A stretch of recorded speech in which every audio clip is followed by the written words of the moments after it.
তো আজকে রান্না হচ্ছে দেখো কলমি শাক ভাজা।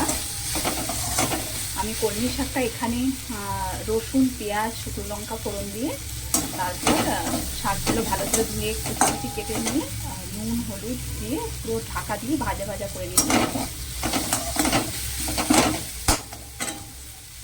তো শাকটা হয়ে এসছে, এবার করবো শুক্তো।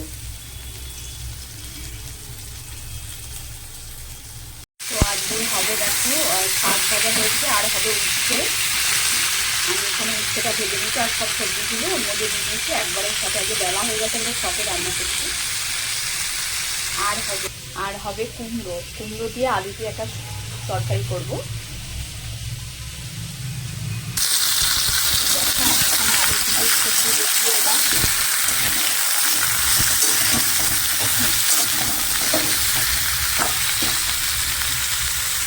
যেটা একটু নুন আর একটুখানি হলুদ।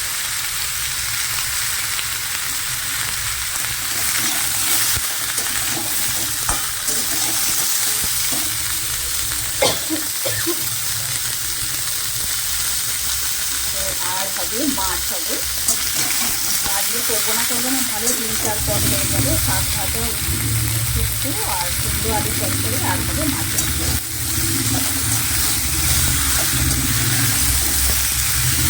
ভাজা হতে থাক।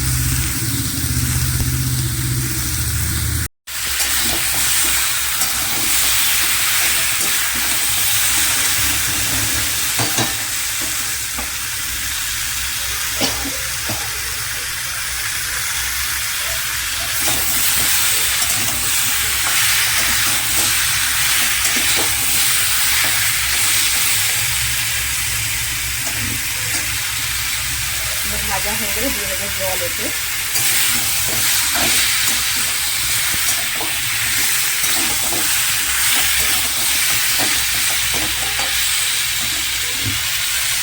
সবজি কিন্তু খুব বেশি ভাজবে না, মানে সেটা কম ভেজে খাওয়াটা খেতে পারি বেশি। দিয়ে দিলাম জল এখানে,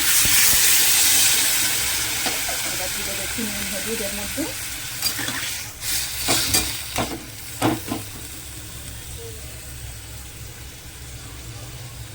একটুখানি লবণ আর একটুখানি হলুদ, পরে একটুখানি মিষ্টি দেবো, সেটা পরে সেদ্ধ হয়ে গেলে নামানোর কিছুক্ষণ আগে দেবো।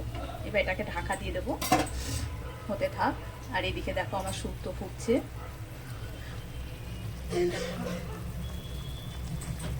হতে থাক, এরপর মাছের ঝোল করবো।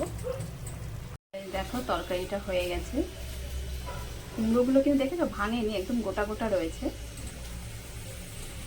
ট্যাংরা মাছ দেখো, ট্যাংরা মাছগুলো পুরো ডিম ভরা, আর এই মাছগুলো নুন হলুদ মাখিয়ে নিয়েছি। এবার মাছগুলো ভাজবো।